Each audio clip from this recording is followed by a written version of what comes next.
Hello and welcome to the New World Review, your source for everything anime and manga, and yeah, it's JoJo time again, as I share my thoughts on what I would, from anecdotal evidence, call the most controversial part of this whole saga thing. And I can definitely see why that is, and to be perfectly honest, discussing even the most general of thoughts on Stone Ocean is going to be a tricky endeavor, but you know, we'll do our best anyway. But to be clear right from the beginning, my overall impression of Part 6 is very, very mixed. I don't love it, I don't hate it. And I also haven't had a lot of time to properly digest it and place it within the greater context of the series, so this is very much a raw first impression, as everything else has been. Things could very much change in the future, and I hope they do, because my god do I need some clarity on my thoughts. But let's start out as simply as possible by saying that from all of the comments I read, I was expecting Stone Ocean to go balls to the wall right from the beginning, and yeah, it didn't do that. And in fact, 3/4 of the series follows the exact same JoJo formula that we've had going since Stardust Crusaders, just applied to yet another different setting. And that brings us to the first thing that I did not particularly enjoy, because look, prison stories are hard, because their setting is naturally oppressive, flat, and devoid of most sources of visual interest due to being a facility designed for punishment rather than comfort. The architecture was uninspiring, and as a general backdrop for the large majority of the action, it's just nothing compared to prior JoJo incarnations. And that's especially true coming right off Golden Wind, which used the setting of Italy to perfection, and even Part 4, which created this lovely quirky small town with a surprising amount of variance. But as for Stone Ocean, the location just doesn't feel inspired enough to me, and to be fair, I should point out that I always have a strong preference for stylization and hyperrealism, which Part 6 does phenomenally when it comes to its characters, but the location, look, it may as well have just been a blank canvas. There were points where I felt why even bother having a background at all. And if you're asking me, well, how do you propose to make a prison story that isn't just a flat jail wall, then I would like to forward you on to the Impel Down arc of One Piece, because it can be done, and it can be done very, very well. But to make up for the atmosphere, Stone Ocean instead delivers another fantastic cast of characters, helmed by one Jolene Cujo, who, as many of you predicted, I kind of love. Kind of. Because she has her issues and she falls into the same JoJo trap as every protagonist before her, as the story and side characters tend to overtake her a lot, but at the same time I really enjoyed Jolene's blunt tenacity. I will say that I was incredibly hyped for her at the beginning though, because Stone Ocean initially presents this as a classic prison revenge story, where everything seems set up for Jolene to escape and ultimately take revenge on Romeo, kind of Kill Bill style. And that moment where she used her stand to completely just murder the lawyer who had misled her into this position was incredibly gratifying. So yes, I was all on board for a revenge story, but then things very suddenly change as it is discovered that none of that matters, and from here on out, this is going to be mostly about Jolene saving her father. And I do think that's a bit of a shame because it took the emphasis off this being a quest for Jolene and put her in more of a passive position, needing to save someone rather than do something because she wanted to do it. Which, you know, as much as I stated I wasn't a huge fan of Jono in Part 5, one of the things I will give him is that he was profoundly driven towards his own goal. Whereas Jolene to me felt like someone who was just swept up in something much, much larger than her. Now as for the extended cast, generally great all around, and I want to first up give a special mention to Foo Fighters, because I for one never thought that I would encounter a colony of plankton that would form a captivating character on any level, much less one that I would actually mourn the death of. But Foo Fighters was delightful. The plankton stand provided some much needed comic relief within the group of primarily serious individuals, and just yeah, it helped to break up the monotony of prison life. And Asui also did this successfully to some degree with his ongoing quest to marry Jolene, at one stage even asking for Jotaro's permission in the midst of a climactic battle. But at the same time, he was also quite a terrifying character, because I always had the feeling that if you were to get even slightly on his bad side, then you know, you'd probably be swiftly murdered. But he actually becomes surprisingly touching in the grand scheme of things, and the way his twisted love for Jolene manifests itself as a grand sacrifice is creepily moving. And moving on, I cannot and will never take a man named Weather Report seriously, which is tricky because he ends up being quite a key plot component, but every time a character said something like, "Where's Weather Report?" I couldn't help but chuckle, and yeah, whatever, I'm sure it sounds much cooler in Japanese, "Weather Reporto," but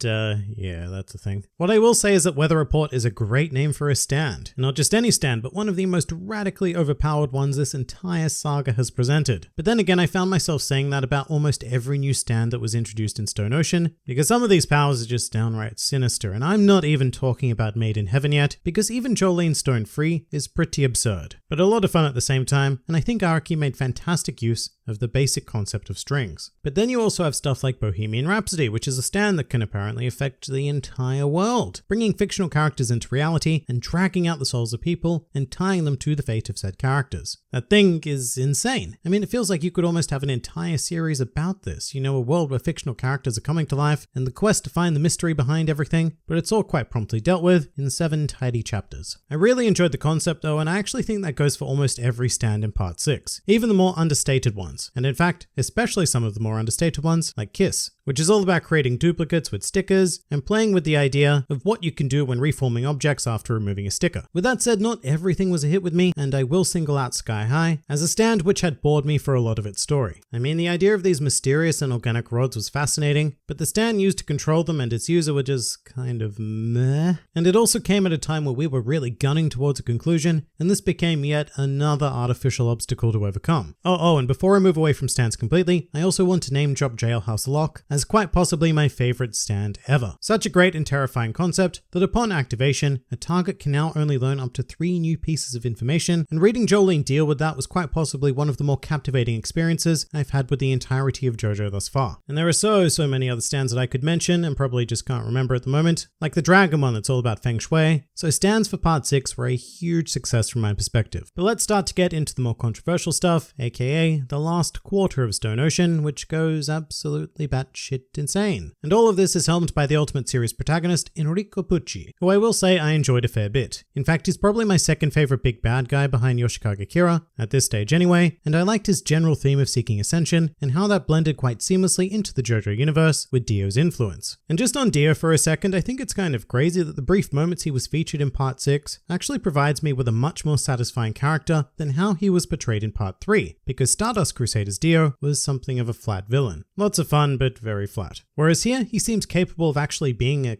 character, dare I say, by developing his relationship with Pucci and even going so far as to admit a fear of having Pucci betray him. None of this was the Dio I've experienced thus far, and I quite like getting to see another side of him. And a lot of that contributed to how I took to Pucci's motivation, because this was a risky story to tell, and very easily could have felt like a villain doing villain things for a dumb villain motive. But instead, he does have a very interesting goal, which only becomes apparent once it's in effect, because everything before that just sounds like babbling about heaven and stuff. It's a super intriguing idea though, basically going to the effort to create a new universe where every person has precognitive abilities, thus theoretically removing any sense of worry and achieving a sense of bliss as a result. At least I think that's the idea. Sort of like skipping all of the stages of human emotion and landing immediately upon acceptance every time. It is a very cool idea, but I do think it does come a bit out of absolutely nowhere. Because part 6, like I said, plays out like everything else from part 3 onwards, until all of a sudden we are thrust into reshaping the entire universe, and that is a very quick and very big escalation that I can see would turn many people off, because it may be taken as a very jump the shark moment. And currently I'm very torn about how I feel about it personally. As a core idea, I love it, and I'm happy that the series built towards this sort of maddening exploration of humanity, but within the greater context of part 6, I don't know how well it flows narratively, stacking all of this weight within the last, I don't know what,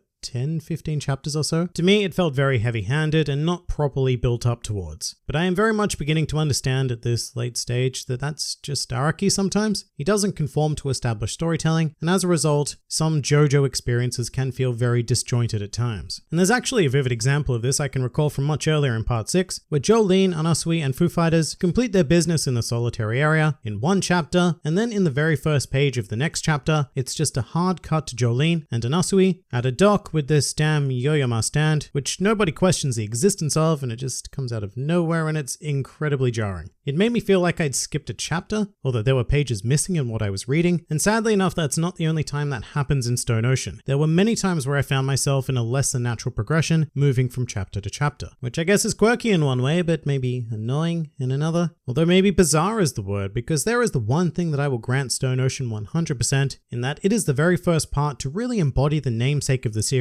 This felt like a bizarre adventure, with all sorts of crazy crap happening, like the protagonist being stuffed into a mouse corpse, a rain of frogs, prison zombies, and even a snail apocalypse before we even get to the meat of the universal restructuring. And another positive I will give to Stone Ocean is that I really loved how Emporio was the figure charged with ultimately bringing down Pucci after everyone else had been killed, the only other figure to transfer over to the new universe. It was a nice twist because generally that role would have fallen to Jolene, because the JoJo always defeats the big bad, right? Turns out no, not in this case anyway. But in the end, I don't think I really have a solid opinion of Stone Ocean yet. There were parts I really enjoyed and there were parts I really didn't. And the conclusion left me in more of a state of what the shit than anything else. Like, I don't know if I'm happy that our protagonists now have a much better life, or sad because they lost what they once were. And that goes for the series as a whole as well, because I'm assuming that everything we've built over these 6 parts is now gone entirely, or at the very least different. And that's kind of tricky because I don't know if I feel like I've wasted my time, or if I'm incredibly excited for something very new, or a mixture of both. I don't know. Stone Ocean is going to need a fair bit more time to sit with me. But in the meantime, we may as well plow through to part 7, Steel Ball Run. And I've heard nothing about this part, except that people by and large seem to rate it almost extraordinarily high, so my hopes are pretty good going into this one, though I can't really tell what kind of genre it's going to take from this image alone, but whatever, let's give it a go. And that pretty much does it for my muddled and disjointed thoughts on Stone Ocean. If you enjoyed this video and the content this channel produces in general, then please do consider donating to the New World Review Patreon, because the support of all of you amazing people is what continues to make this channel possible. And if Patreon isn't quite your style, then please do leave this video a like, share, or subscribe, because it also helps support this channel an incredible amount. And if you'd like to join the fun at any time, then please do head over to my Discord server, where a wide array of shenaniganry takes place on a daily basis. And finally, please do comment with your thoughts on Stone Ocean. This has been the New World Review, and I'll see you next time.